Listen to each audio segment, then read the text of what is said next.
one of my favorite things is to get people off of pharmaceutical drugs. That's actually one of my goals, because I believe people should be dependent on God and the things God created and not dependent on man-made medications. And so just to touch on that first, not that you would be able to have a guess. So I looked this up, so I know the answer. Does anyone have any idea how many prescription medications are prescribed just in the United States every year? Anybody even want to venture a guess? 500 million. 500 million. Great guess. Anybody else? Someone said 10 million. Someone said 12,000. Over 7 billion, with a B, medications are prescribed in the US every year. That is, there's roughly 333 million people in America. That is 20 prescriptions for every man, woman, and child in America per year. Per year. So my question always is are we better? Are we healthier? Have we eradicated disease? Do we have less sickness than we had before? Are people healthier now than they were 10, 20, 30 years ago? It almost seems like the opposite. It almost seems like people were healthier in my parents' generation, 50, 60, 70 years ago than they are today. So I don't know if man-made pharmaceutical drugs are the answer to health. And so that's a pretty crazy statistic to me, that there's that many prescriptions. And again, that's just in America. And so, that's one of the things we're going to talk about today when we talk about these meds, because today is blood pressure meds and statin drugs. Next week, if I'm right, I believe it's diabetes medications. And I'm going to kind of break down diabetes and what it is and what really causes it, and then what the meds do and all that. And then the last week is going to be hormones, thyroid, hormone replacement therapy. People are doing like these troches with estrogen and progesterone and testosterone and DHEA and all these things. So we're going to kind of go into all that. But when you look at it, and that's what I love, that's why I love like kind of getting into the chemistry of medications and things like that, is you actually have to look at what the medications are doing in the body chemically, like from a biochemistry standpoint. And that actually tells you what the person really needs and what the issue really is. And so I'm going to try to make that really, really clear tonight the best I can, and take any questions ideally at the end. So if you think of a question, maybe just jot it down. The other concept I want to give you just starting out is I am a big believer that everything the body is doing is exactly what it's supposed to be doing. So if we're designed in the image of God, and our bodies are made in the image of God, and our bodies have intelligence, then whatever reactions or responses the body is having is what it's supposed to be doing. So what it's supposed to be like the car engine light on our car. To be like, hey, there's an issue. Can you fix this issue? Right? And instead of fixing the issue, we go to the doctor and we get a pharmaceutical drug. So that's the whole thing about pharmaceutical drugs. And you guys know this. I mean, most likely, most people who are kind of at least stuck their toe in the natural health world kind of knows that prescription medications cover up symptoms. They don't get to the root cause. That's why so many people are switching to natural things. As I'm going to really clearly point out in this class, when you look at blood pressure medications. So again, if your blood pressure's increasing, it's a warning sign that something's wrong. So the question is, what's wrong? And I will advocate till the day I die that nobody is deficient in a man-made petrochemical pharmaceutical drug. That's not anybody's issue. Nobody's deficient in pharmaceutical drugs, okay? What people are deficient in is the things that God designed to have in our bodies that aren't in our bodies, like minerals, like oxygen, like basic nutrients. So now the body's missing things, and it's trying to compensate for those things that are missing, and the blood pressure is going up as a warning sign. And instead of dealing with something that honestly is probably very, very simple, we go and take a pharmaceutical drug that has side effects that never deal with the root issue and cause more issues down the road, right? So, I mean, you guys kind of know that's kind of how it works in the pharmaceutical industry. So I'm going to go through this fairly quickly just because I don't want to spend too much time on it, and I want to keep an eye on time just because it's a lot to cover all the blood pressure meds and statin drugs and all that stuff in one class. But in general, there's classifications of pharmaceutical drugs when it comes to high blood pressure. And I have seen lots of people with high blood pressure, and I can't give a statistic because I don't keep those kind of statistics, but pretty much everyone I've worked with that wants to get off high blood pressure meds has gotten off of high blood pressure meds. Again, when you see the mechanisms of action of what's actually happening in the body, you'll see that it's kind of ridiculous that doctors don't prescribe basic things like magnesium. Like literally, you can look at every classification, because you guys have the sheet here. You can look at every classification of these drugs, and you can see that what would be beneficial in every single case is magnesium. So the logical question is like, why on earth are doctors not prescribing magnesium and potassium? And not only are doctors not prescribing magnesium and potassium, I know nurses who have gotten fired from their jobs for recommending magnesium to patients because they wanted to help the patient. And they got warned and said, you can't do that. And then they did it because they just want, like, it's magnesium, like you can buy it at the health food store. What's the big deal? And gotten fired for it. I know people personally. So again, this is like the craziness of what I call like the pharmaceutical cartel and it's kind of stranglehold over people's health. And I really want people to break free of that, okay? So the first two here are ACE inhibitors and ARBs, angiotensin II receptor blocker. So they do two major things. One of the things they do is they block something called aldosterone. Okay, and later on here, number 7 is specifically aldosterone antagonists. Okay, so what that's going to do is that's going to cause sodium and water to be excreted from the body, and you're going to retain potassium. So some of the risks are you could have too much potassium in your body. Okay, you can see that as one of the side effects, hyperkalemia. So that's a potential side effect. But what it's doing is it's flushing basically excess water and excess fluids out of your system is what it's doing by blocking this chemical called aldosterone.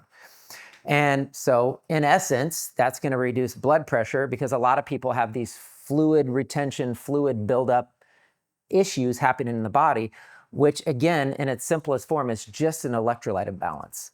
The doctors never address the electrolytes. You guys know what electrolytes are, right? Magnesium, potassium, calcium, sodium. Those are our basic electrolytes.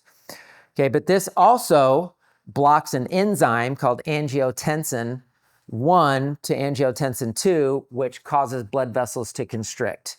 And so by blocking that enzyme, it keeps the blood vessels relaxed. Again, it causes like sodium and water to flush out of the system, and it's going to decrease blood pressure. And again, that might seem good in the short term because it helps with your blood pressure, but it's not addressing the underlying issue. And you can see the side effects caused from that. And again, the reason there's side effects to it is one, because it's a petrochemical drug. It's not designed to be in the human body. God never designed it to be in the human body. It's going to have toxicity, to the body. But two, not only is it not addressing the real issue, but it's also causing other electrolyte imbalances. So that's kind of the irony of high blood pressure meds. A lot of them is that the issue is an electrolyte imbalance, and the medication lowers blood pressure by causing more electrolyte imbalances. So I do give you, if you look at this handout, and it kind of at the end, I put Spirit of Health specifics to help you wean off. Like I basically gave you in the handout here, ACE inhibitors, ARBs, and exactly what you can take that has the same effect. Okay, so for example, so So sorry, let me reset because I want to make this clear, hopefully. When somebody's taking a high blood pressure medication, my first question is, did the medication work? That's important to know. And the reason I say that, and I can use many examples, one is personal because it's a family member of mine, got put on a blood pressure med, didn't help, tried another blood pressure med, didn't help, tried another blood pressure med, 5 blood pressure meds, and still had high blood pressure. So I'm not saying some doctors don't know maybe what's happening in the body, but the reality is most of them really don't know what to prescribe, and they just try one and see if it works. And I have seen people on 3, 4, 5 blood pressure meds, and they still have high blood pressure. Now, once in a while, you'll talk to somebody and they get on lisinopril or whatever it is, as that's one of the main ones. Like lisinopril is the #1 prescribed blood pressure medication on the planet. And they'll be like, it's working great. And I'm like, okay, if it's working great, that's good to know.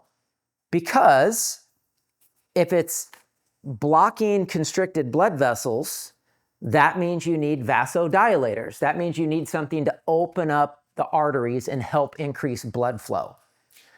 And that's really easy to do with things like nitric oxide. So that's in here under, what to take if you're on an ACE inhibitor, nitric oxide.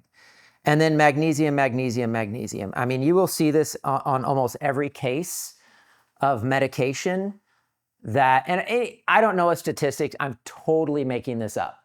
But let's say, because I did look at the statistics on blood pressure meds, and over 200 million prescriptions a year just on blood pressure meds. And again, I don't know a percentage, I'm kind of making this up, but I have a feeling if every doctor told every patient to take magnesium, we might not need even half of those prescriptions, because that's how crucial magnesium is to blood pressure problems. I also know, because I do blood work with all my patients, and it is extremely rare for somebody to have normal levels of magnesium in their blood. I mean, 4 out of 5 blood panels I run, people have low magnesium, chronically low magnesium. So yeah, these blood pressure meds might work, but at a cost, and there might have been a simple fix. It might be just the things I listed on this page. I don't have page numbers on here, but under ACE inhibitors, I have nitric oxide. I give you a couple examples of ones you can take, CoQ10, and I give you a couple options of how to take magnesium. And if you do those things, I almost guarantee you can get off blood pressure meds. Again, if that med's working for you, you know the issue: constricted blood vessels, magnesium deficiency. Okay? So the next one is calcium channel blockers. Like I said, I'll try not to bore you with all this because, it's a lot. But calcium channel blockers are just that. Calcium is a mineral that constricts. Magnesium opens and vasodilates. So if you're getting too much calcium into your blood vessels, it will constrict the blood vessels. So what does the drug do? The drug blocks your body from getting calcium. It blocks your blood vessels from getting calcium. Does that sound like a good thing? Right? Does it sound like it's a good idea to block your body from being able to absorb calcium properly? Right? So that's why it's going to have negative side effects, because you're blocking calcium, a crucial mineral for muscle function, brain function, everything else. But, well, it's going to relax those arteries and it's going to lower that blood pressure, again, at a cost. So this one really kind of drives me crazy, calcium channel blockers, because it's so unbelievably obvious to me that if you have too much calcium that's getting into your arteries, is causing them to constrict, that is an obvious magnesium deficiency, because magnesium is the counter or the antagonist to calcium. Magnesium and calcium have to be in balance. And if calcium's high, magnesium's going to be low. And you bring up magnesium, it's going to bring calcium down. So that is like super easy. So when I see somebody who's on a calcium channel blocker, and you can see amlodipine, right, is the common one. Where, Just on the next page, second page. Number 3 says calcium channel blockers. Amlodipine is another very, very common prescription I see people on. Not the other ones as much, but so in this, I'm just encouraging anybody who's watching this, for your parents or whoever you're watching it for, yourself, just get on the internet and be like, what kind of drug is this? What does it do in the body? And find out, is it an ACE inhibitor? Is it a calcium channel blocker? Is it a beta blocker? Is it an aldosterone blocker? And again, that'll tell you, and again, if it's working, if that drug's working, that'll tell you exactly what's going on in the body and what you need to do to fix it. So calcium channel blockers very simply need magnesium. I've seen that work every time, okay? Then you have diuretics. That's another very common prescription. I'm sure if you guys, maybe you know, maybe you don't, but it's very common for people with high blood pressure to get on diuretics. Again, it's a fluid imbalance. If you need a diuretic to get excessive amounts of water, fluids, sodium out of the body, then there's simply an electrolyte imbalance. There's a fluid imbalance. It's a kidney issue. So this is interesting. One of the things I've done for people with high blood pressure, one of the things I've done to see a lot of people get off of high blood pressure medications is we have a kidney cleanse in our store. And I've been giving this kidney cleanse to people for over 10 years. And I'll be like, hey, you have high blood pressure? What kind of med you on? This, okay. Especially if they're on a diuretic, do a kidney cleanse. And the kidney cleanse is herbs, and it's a drink. It's like apple cider vinegar, lemon juice, and baking soda is the drink. I got like a juice people can do. It's a kidney cleanse. It's fairly basic stuff. Oh my gosh, I mean, they get off the med. And I'll make this point now, kind of in the middle of this, and I kind of have these points listed at the end, but if you do these things I'm talking about, if you start taking lots of magnesium, if you change your diet and lifestyle, we haven't even talked about that yet. If you take nitric oxide, if you do a kidney cleanse or whatever, I implore you to check your blood pressure every single day. Because remember, when a doctor prescribes blood pressure meds, they're trying to get the blood pressure balanced for that condition, your condition right now, right? And they're like, well, if it gets worse, we'll increase the dosage. But they don't usually really talk about, well, if you actually change your diet and your lifestyle and take the right supplements, we could reduce your dosage. So what happens is, and I always give people that warning because I have seen blood pressure plummet. I mean, plummet to the point where people get dizzy. They think they're going to pass out. Because remember, when you take a drug, when you take a medication, that drug is going to force that action on the body regardless of your current state of health. Does that make sense? So if you have high blood pressure and it's forcing that action and bringing it down, okay. But if you do some things and your blood pressure normalizes and then you take the med, your blood pressure is going to tank. It could be 90s over 50s or whatever. It can be dangerously low. And all that means is you need to reduce your medication. So I just wanted to make that point because that's really important.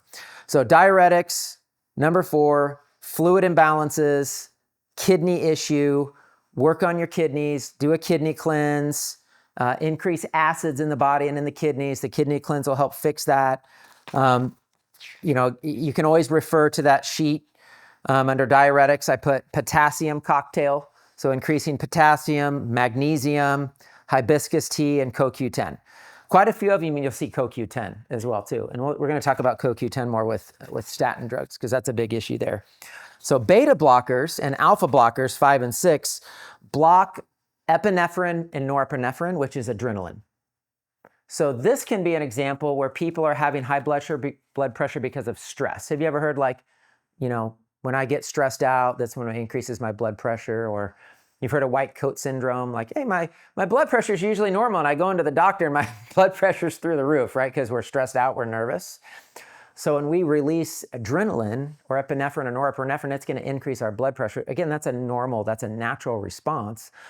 But when you live in fight or flight, or you live in a stress mode, that can be the reason for your high blood pressure. And so that's what these drugs are actually doing, is blocking cortisol or blocking epinephrine and norepinephrine, which is going to decrease your blood pressure. And same thing, you can look at the alternatives of what to take instead. I mean, I put holy basil in there. I mean, magnesium is pretty much always. Holy basil is just one example, but because holy basil is an herb that naturally reduces cortisol. But we have a relaxation tea. We have a formula called Chill. Any herbal formula that's just going to relax the nervous systems and help reduce your stress. I mean, why do people drink a glass of wine at night before bed? Or some guys drink beer after work. I mean, probably not because it's necessarily good for us, but it relaxes us maybe, right?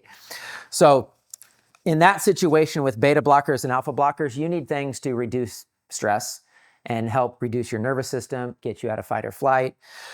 And so again, I go back, I just keep repeating myself, but find out if the blood pressure med is working. Because if that med's working and you know what it does on the body, then you know what things to take to replace it. And then keep your eye on your blood pressure, because it might be pretty easy for you to wean off when you start doing the natural things. And then the last one is direct vasodilators. So these are things that also actually blocks and inhibits calcium release, is how it dilates the arteries. Again, you mainly need magnesium. Okay, there's a fluid imbalance. Okay, and nitric oxide is great for that.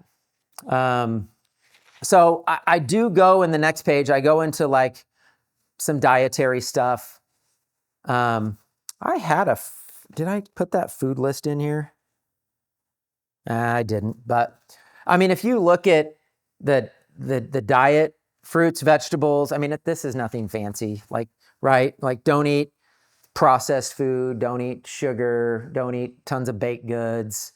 You know, you know what? This is just popped in my brain, so I feel like I need to say it. Here's something crazy, and you can look this up. I forgot to put this on here. The irony of this is that almost every case of high blood pressure will either be helped or completely corrected by magnesium, and these drugs deplete the body of magnesium. Isn't that crazy? So how do we end up dependent lifelong on these drugs? And that's one of the reasons why. Like, the underlying issue not only is not addressed, but the drug itself further exacerbates the problem so that you actually never correct it. So I don't know, that's kind of mind-blowing to me. So yeah, foods that increase potassium and magnesium are going to be helpful. Limiting alcohol and caffeine, you know, those are big ones. Those, especially caffeine, actually constricts the arteries.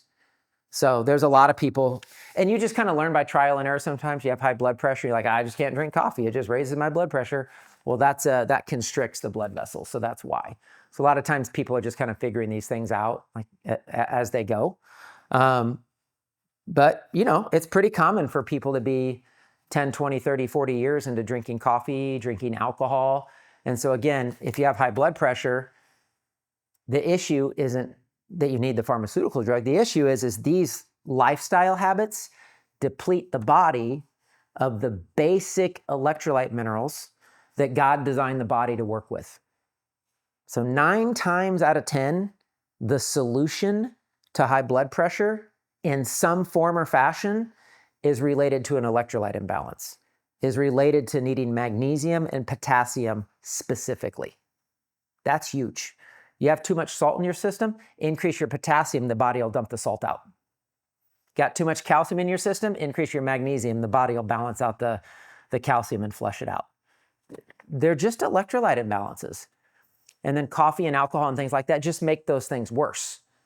So again, we can manage the blood pressure with a drug, or we can actually like make the lifestyle changes and or just get the minerals in to fix the issue. So stress reduction, physical activity, exercise, I mean, that's all obvious stuff. Quitting smoking. Don't need to go through all that.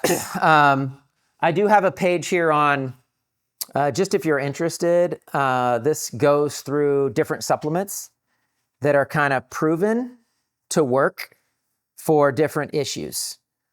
Again, you'll see magnesium on there as a muscle relaxant, helps vasodilate the arteries. It says that for L-citrulline, L-arginine increases nitric oxide. But that's just kind of general. And then the next page, I got a lot more specific with it. This is number 5. It says natural supplements by blood pressure medication class. So here you have ACE inhibitors. Which ones support it?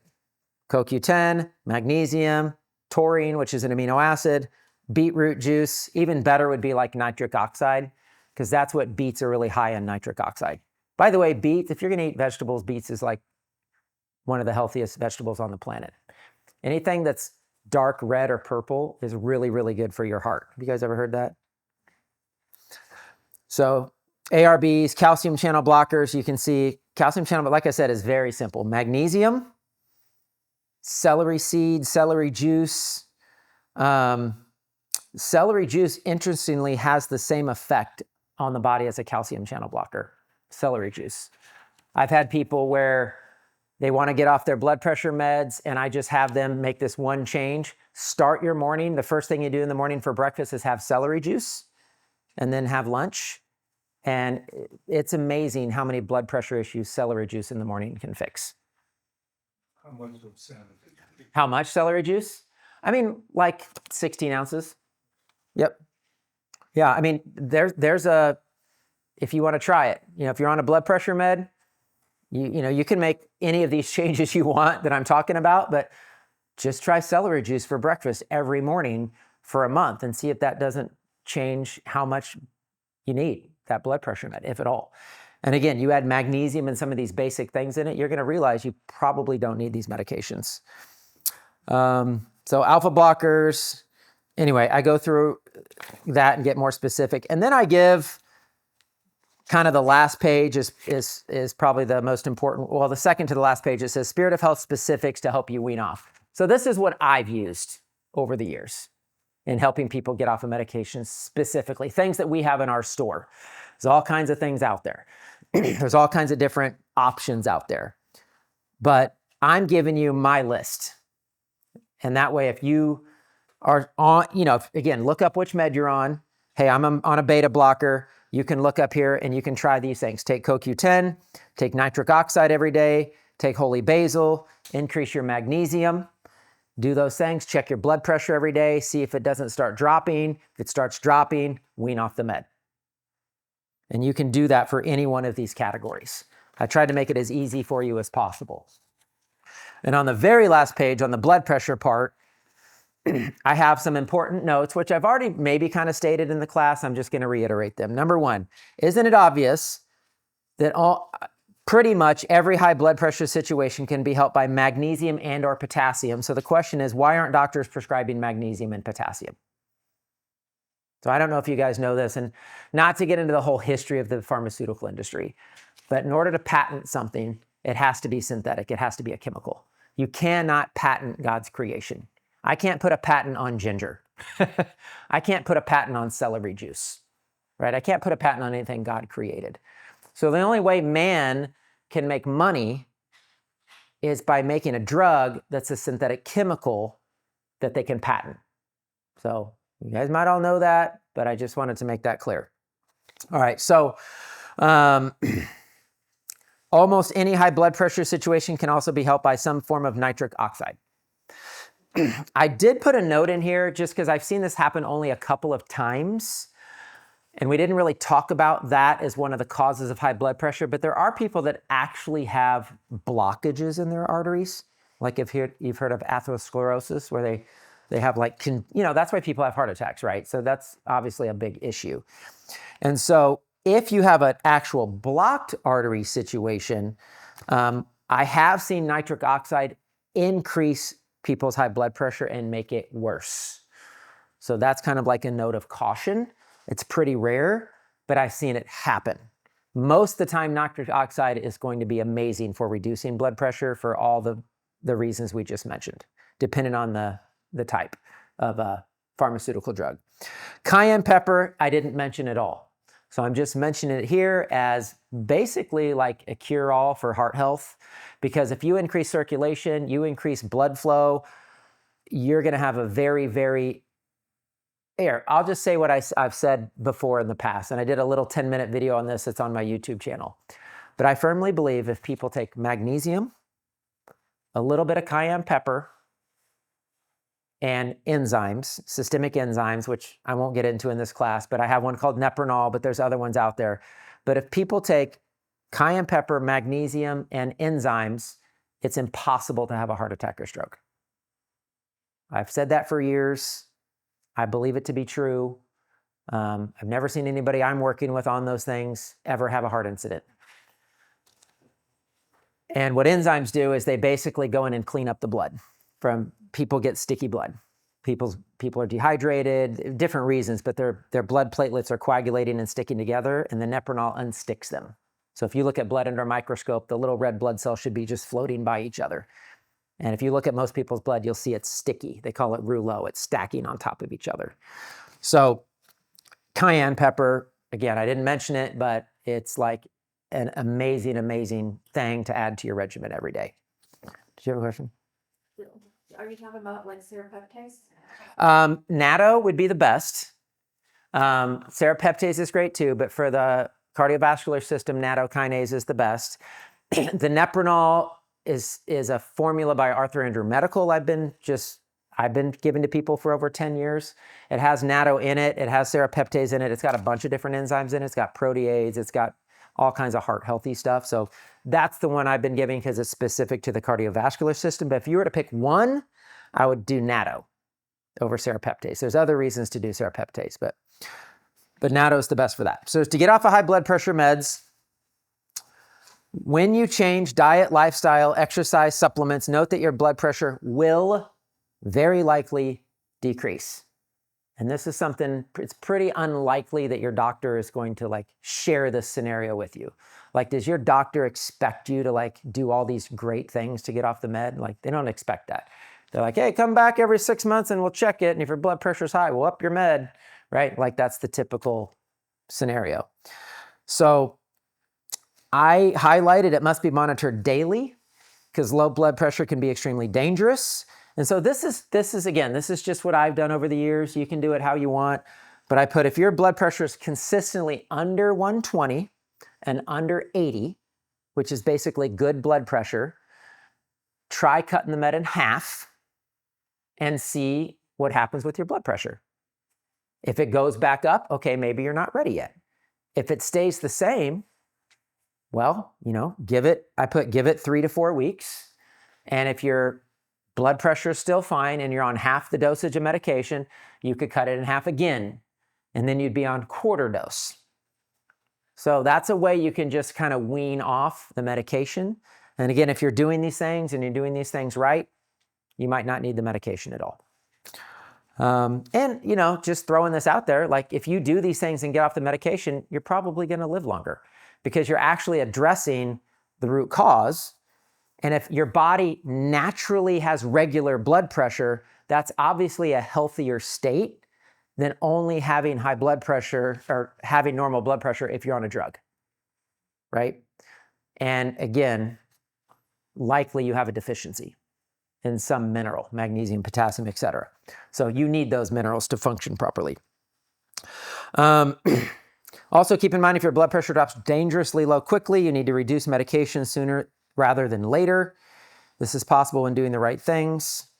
Blood pressure medication is only used to adjust the problem inside your body, but does not take into account improved health. So I kind of said that earlier. All right, so maybe just real quick, are there any questions on blood pressure specifically? And then we'll just jump into statin drugs. I think I caught 3 takeaways: magnesium, potassium, and cayenne. Those are great takeaways. Yep, and I went through it kind of quick. Depending on, there's going to be a recommendation on the bottle.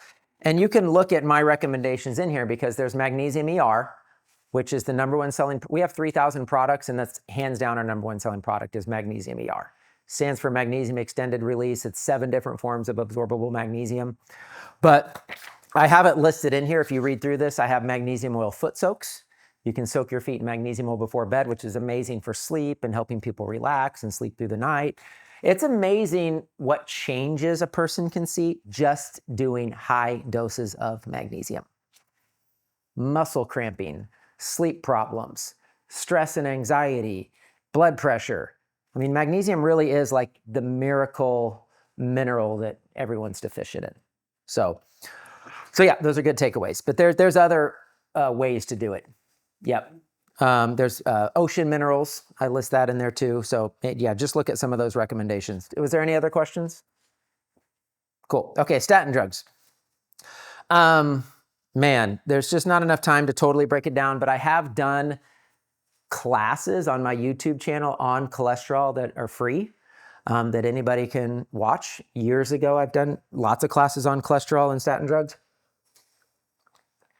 I'll actually start, you all should have gotten an email with some articles. And I'm gonna actually start with this. And the reason I'm gonna start with this, you guys don't have these articles here because I didn't want to print a bazillion things, but I emailed these to you. And have any of you guys heard of Dr. Mercola? He's a pretty famous guy, right? Well, Dr. Mercola, and I don't know if all these are Dr. Mercola. I think 2 of them might be.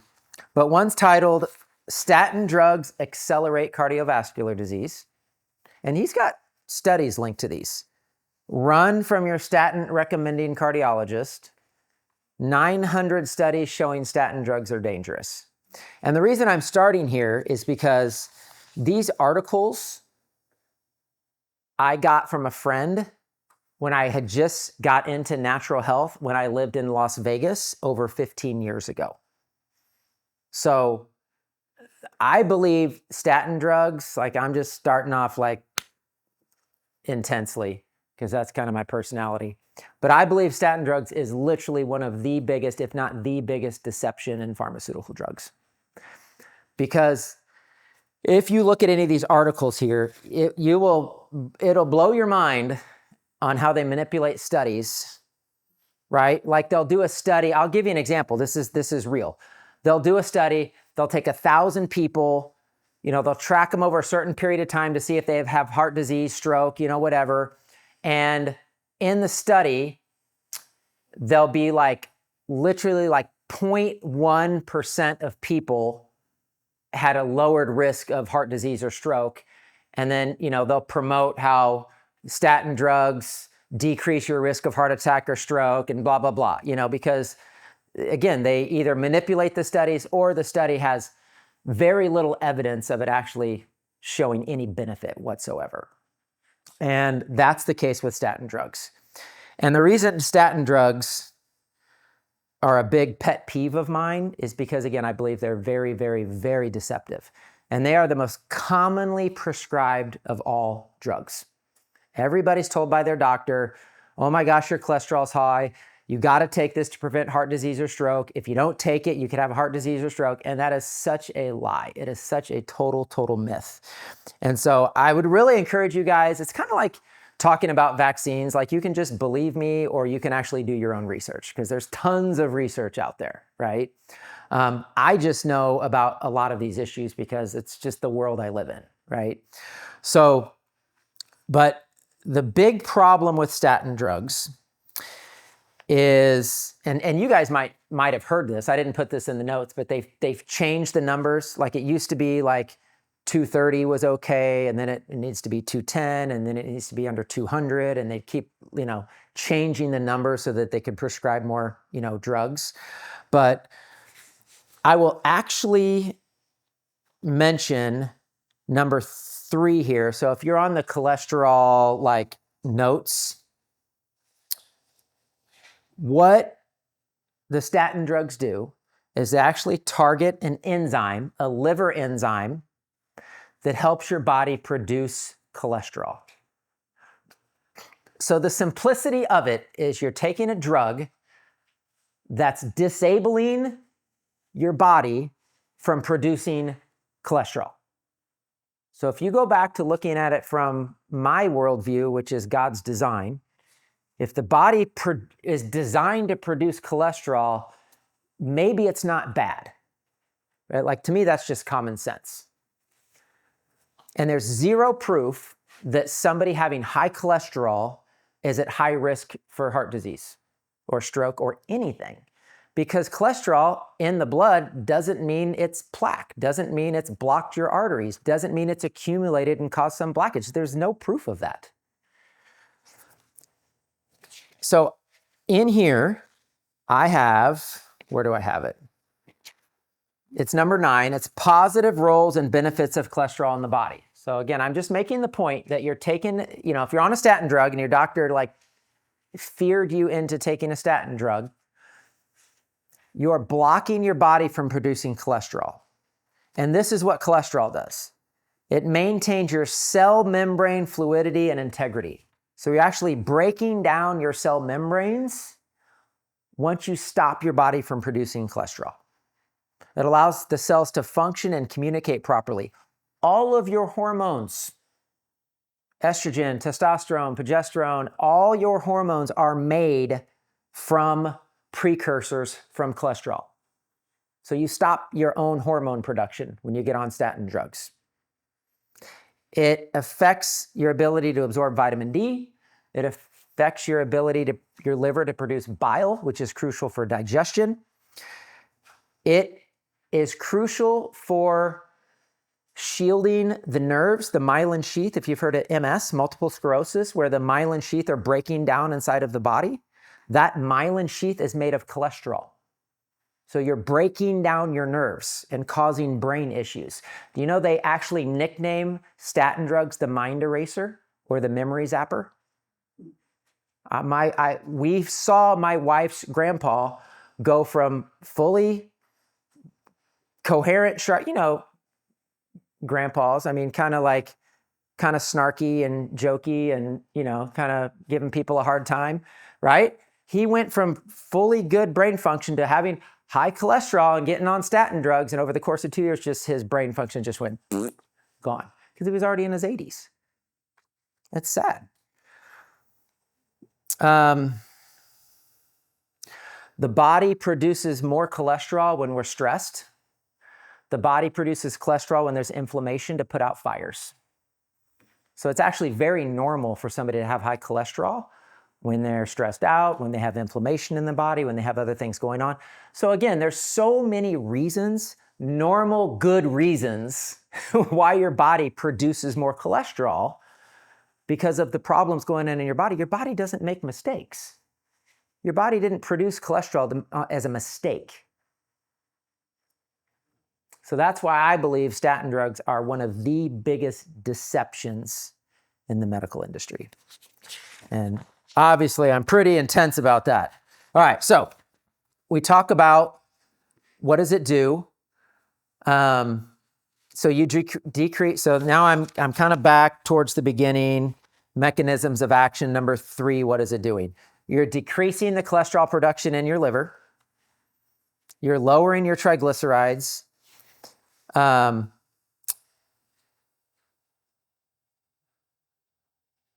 I put, because I changed this a little bit, I put supposed yet unproven clinical benefits.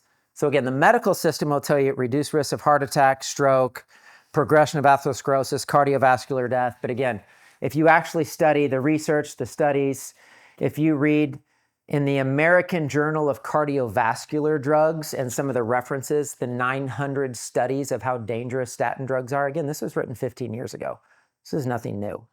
We knew back then that these things were a farce and they were dangerous. But as long as doctors are recommending and scaring people, people keep taking them. But look at the side effects. Look at number 5. So what are the side effects? I talked about cholesterol, what it is, how important it is. So if you don't have it in your body, what's the risk? Muscle pain or weakness, myalgia, headaches, fatigue, digestive issues, constipation, diarrhea, nausea, mild increase in blood sugar, serious. So when I typed up the notes using ChatGPT, because I like to use that as a baseline and then I change it to what's really true. Because it says serious but rare effects. It's not so rare. Okay, because I've seen people with serious issues with these statin drugs all the time. You know, they want to lead you to believe that, oh, these are these rare side effects, right? Absolutely not rare. Severe muscle breakdown. Again, that's why I said they're called the mind eraser, the memory zapper. People start getting extreme muscle pain. Do you know why people get extreme muscle pain on statin drugs? Anybody know? In every single muscle of your body is a nutrient called CoQ10. And statin drug depletes your body of CoQ10. Here's why statin drugs increase your risk for heart disease and heart attack and stroke. Because CoQ10 is in every cell, every muscle of your body, and your biggest muscle in your body is your heart. And it pulls all the CoQ10 out of your heart. And it actually dramatically increases your risk for heart disease, heart attack, and stroke. Again, this is the false deception of statin drugs. Liver toxicity, cognitive memory loss, confusion, says usually reversible. Not if you keep taking statin drugs. New onset of type 2 diabetes. And then it says here, biochemical basis of side effects. It decreases CoQ10. So I list some natural approaches, fiber. I do not recommend red yeast rice. I mean, that's one of the recommendations out there. I put it on there because I'm letting you know I don't recommend red yeast rice. Red yeast rice actually has a similar effect to statin drugs by stopping your liver from producing cholesterol. So I don't think that's a good thing. So that's not what I recommend. Niacin, omega-3 fatty acids, berberine, garlic, artichoke. And then look at the foods. I mean, look at cholesterol lowering foods. I mean, all this is just eating a whole food diet, right? Oats, nuts, fatty fish, beans and legumes, fruits, olive oil. I mean, things we should be eating anyway, right? I list some lifestyle factors. So I'm going to end with the very, very back page of the real Spirit of Health opinion on statin drugs. And here's where I put statin drug prescriptions are over 200 million in the United States alone. There's no proven benefit. Now, again, the pharmaceutical drugs will say there are studies out there. There's all proof out there. We did this study. But again, if you really look at it, it'll show like a 0.1%, reduced risk of heart disease, stroke. And again, that's also ridiculous because you're not taking into any account anybody's lifestyle factor. You're not taking anybody's diet into account, their prior health history, their other health conditions. Again, so any study saying we proved this is kind of ridiculous. I really think we've been brainwashed into believing like I don't want to open up a can of worms, but trust the science, right? Especially like with the whole COVID thing. So, trust the science, trust the studies, double-blind placebo study. We've done the research. I mean, most of us are at least awakening to the reality that, there's a lot of deception going on there just to sell drugs, And it's about time. I mean, we're 100 years into pharmaceutical drugs and we're not healthier. We're worse. Our kids are worse.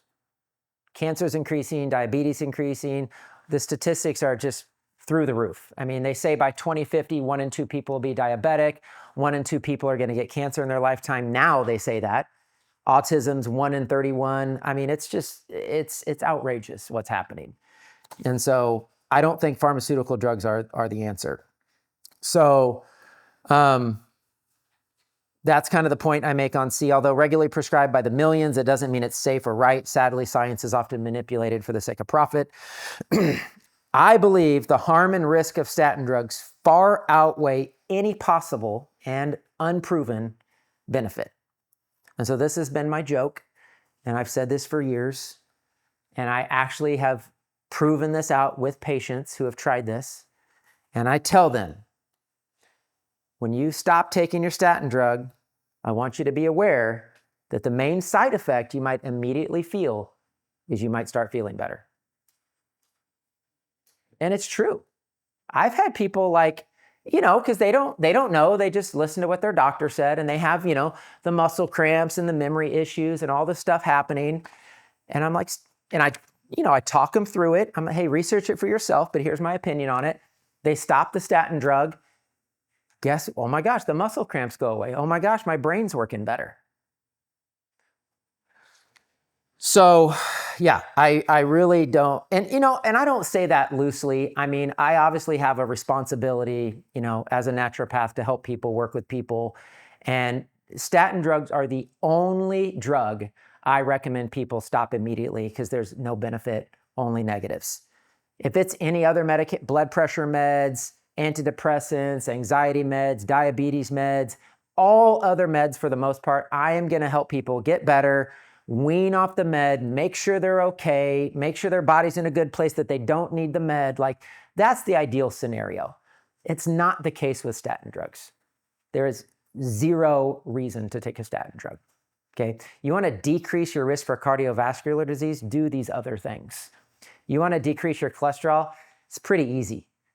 I mean, I've seen people with cholesterol, oh my gosh, what was that one gal? Her cholesterol was like 650. Her triglycerides were like 1,200. Like, the range for triglycerides, you guys, is 50 to 100. Her triglycerides were like 1,200. It was outrageous. And we got them all down normal quickly. So I believe anybody can, you can reverse these things. And, having cholesterol a little bit high isn't something you need to reverse anyway. Like, our ranges for cholesterol are actually different between men and women. Okay, women tend to have a little bit higher cholesterol. Why? Hormones. It's normal for a woman to have a little bit higher cholesterol. The last thing any woman should be on is a statin drug that stops her hormone production. It's ridiculous. So yeah, there are many cardiovascular risk indicators beyond cholesterol levels. So again, cholesterol is you should be looking at your magnesium levels, your potassium levels. You should be looking at homocysteine. You should be looking at your triglycerides. When I look at a lipid panel, which is the fats, I'm way more interested in somebody's triglycerides than their cholesterol. Why? Cholesterol is normal to the human body, made by the human body, supposed to be in the human body. Triglycerides are three fatty molecules. That's actually a measurement of how much fat's in your blood. That's way bigger of a problem. And actually, we'll talk about that next week with diabetes, because the research actually shows that insulin-dependent diabetes, insulin-resistant diabetes is actually a fat problem, not a sugar problem. So we'll break that down more next week. But high triglycerides is way bigger of a deal than having high cholesterol. Now, if your cholesterol is 350 or something crazy, there's something going on. Like, there's a problem. But if your cholesterol is 205 and your doctor's trying to get you on a statin drug, oh my gosh, give me a break. Like, that's outrageous. So yeah, and that's kind of the last point. If you want to lower cholesterol, it can be easily achieved through diet, lifestyle, different supplements. I didn't list supplements here. I don't believe in a lot of supplements for lowering cholesterol. There are some out there. We have one called bergamot BPF, and bergamot's just a plant that works really good to naturally lower cholesterol. But it's really working on liver health, looking at the other fats in the blood, looking at the triglycerides, doing some diet changes.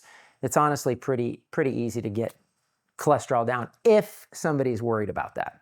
Okay. But again, for the most part, most people have way more important things they should be worried about. And there's way more important cardiovascular risk factors that you can look at. Like I said, homocysteine, your triglycerides, your mineral levels, et cetera. So I kind of did that quick on statin drugs just because, I don't know, to me, it's like, I'm obviously pretty opinionated about it. And just because I think part of it is I've done so much research on it. I've done classes on this. I've looked at all the studies, not all the studies. I've looked at a lot of the studies. I've seen so many people hurt by them. I realize how unnecessary they are. And honestly, it just kind of makes me mad.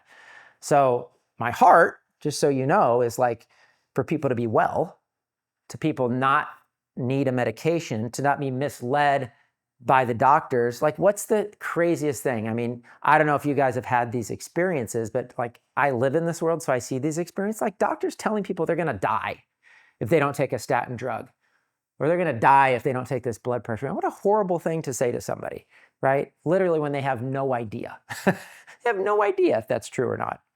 And so to me, it's just unnecessary. And to me, that's not medicine. That's not practicing medicine. To me, practicing medicine is helping people get off the drugs, helping people correct the imbalances in their body, help people work on their liver, work on their diet, take supplements that bring their body back into balance. Like that should be the future of medicine. I mean, that's actually always been medicine. It's kind of been hijacked in the last 150 years, but I think we're going to go back to that, going back to like the basics of like diet, lifestyle, natural supplements. I mean, I really think that's the future personally. So all in there. So let's see, 7 o'clock. All right. And then, yeah, I'd love to take any questions if you guys have them, or online if anybody has any questions. How many people ended up on there? About 50? Cool. An online question was, well, let's see.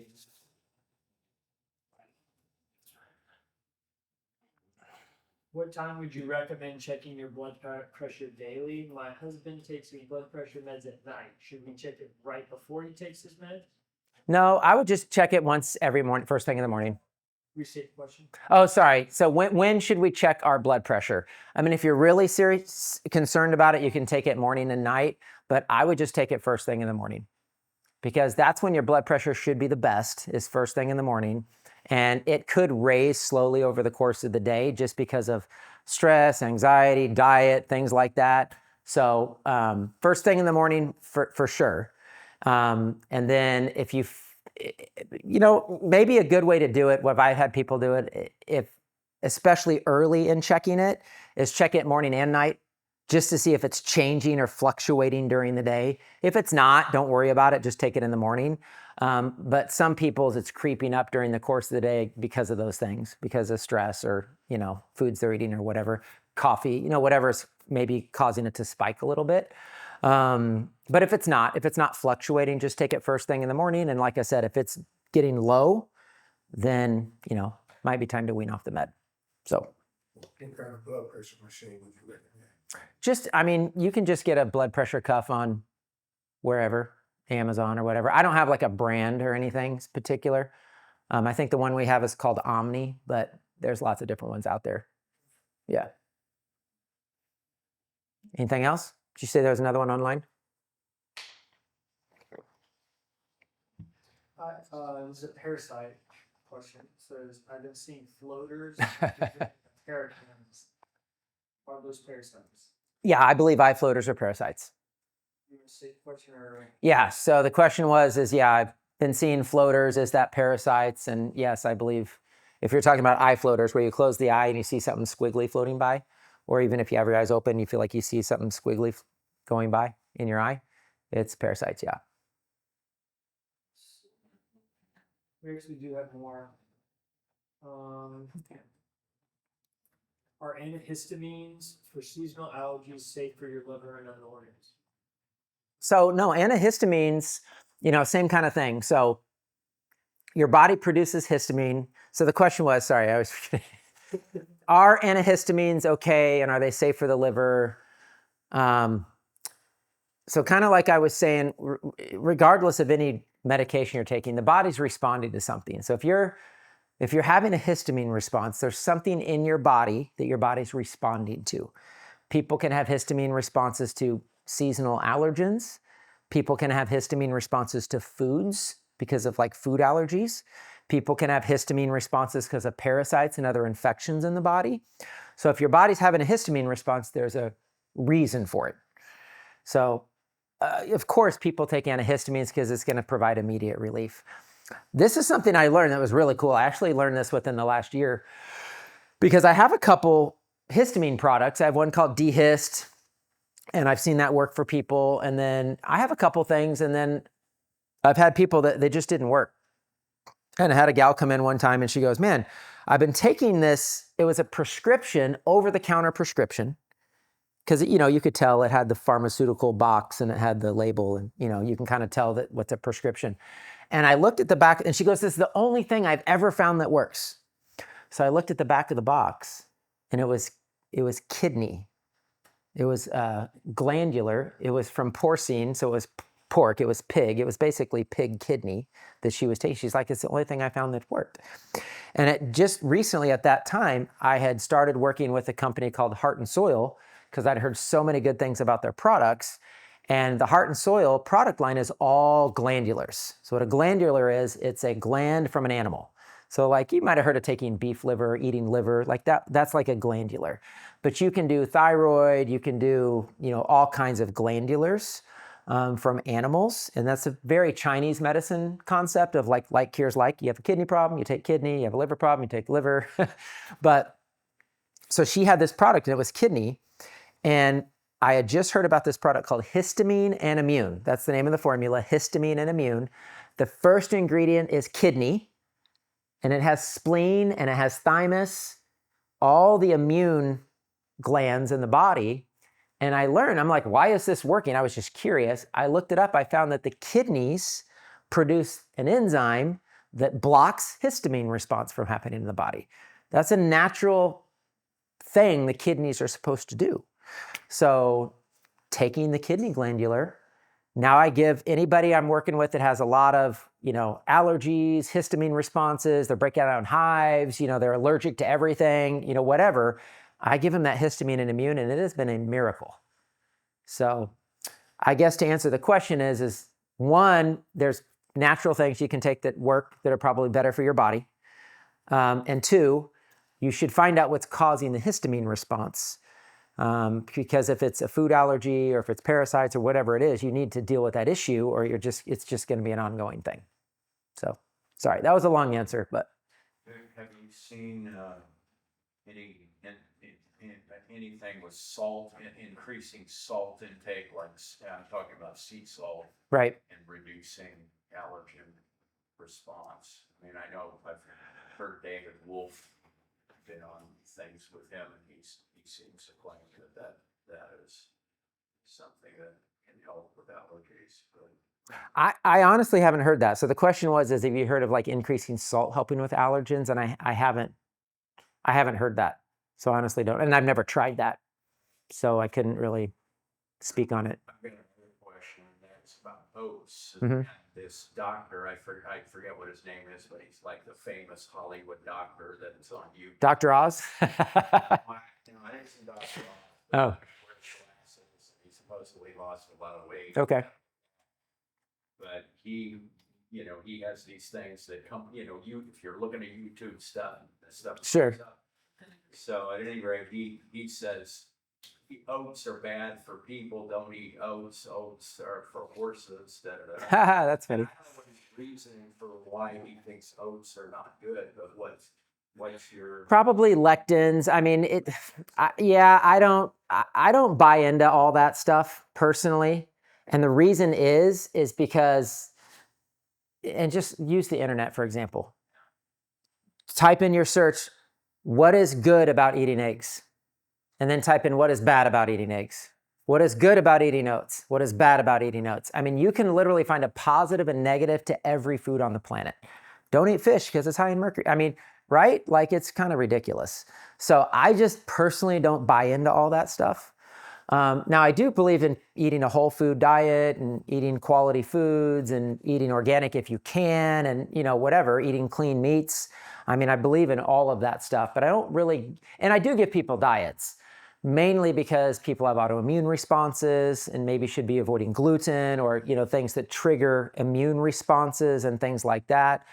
But yeah, I don't get nitpicky on every food because it's just going to drive people crazy and they don't know what to eat. They don't know what to do. So I'm cautious of that, I would just say. Yeah. Yes. I've been taking a calcium channel blocker for close to 30 years. Okay. Wow. And now I have osteopenia, and recently they said osteoporosis. Okay. I went in and they said, okay, so start taking some calcium. Like, isn't that being caused by blockage? It is. Yeah. Yes, for 30. So she was, I mean, this is a case in point right here. Like she's been taking calcium channel blockers, blocking calcium from entering into your bloodstream for 30 years. And now she has osteopenia and osteoporosis. And the doctor's saying take calcium. It doesn't make sense, right? And you're not going to take calcium and like magically build bone. Like it just doesn't work that way. So I would say the first step is you probably need to restore your chronic magnesium deficiency that you've had for 30 years, right? See if you can get off the med. And then really the best thing for bones is sunshine and strength training, weights, movement. You know, walking, getting on a vibe plate, doing weights. I mean, you have to give your bones a reason to get stronger. So it's really not about taking calcium. But that's what I would recommend doing is, you know, first probably correcting that chronic deficiency. So, anything else? Yeah, we'll do these quickly. But Okay. what parasite cleanse for the eye floaters? How much CoQ10 should you take per day? And will the notes be sent? Or how can one get a copy of today's notes? Okay, so I'll go in reverse order. The notes should all be emailed to people. If they weren't emailed to people, I'm sorry, you'll probably get it after, but they should have been emailed before class. Normally we do, but you'll definitely get them. You'll get the recording, you'll get the notes. I promise everybody will get that. CoQ10, the form I like is called ubiquinol. That's the more absorbable form of CoQ10. Otherwise, if you just take CoQ10, sometimes your body has to convert it. It's called ubiquinone, and not everybody can. So I like ubiquinol, but just like, I don't know an exact dosage, 30 milligrams a day. I mean, you don't need a high dose, probably just one capsule, like 30 milligrams a day. Obviously, if you've been taking statin drugs or something like that, you would need more. But for the average person, just taking one a day is probably fine. And then for the eye floater question, that's kind of a hard question to answer. But if you go on our website, we have parasite cleanses.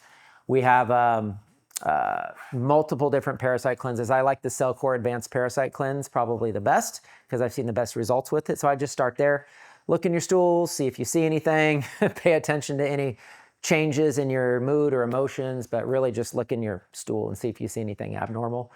And then you know you have parasites, which I'd say 3 out of 4 people do. So, all right, good?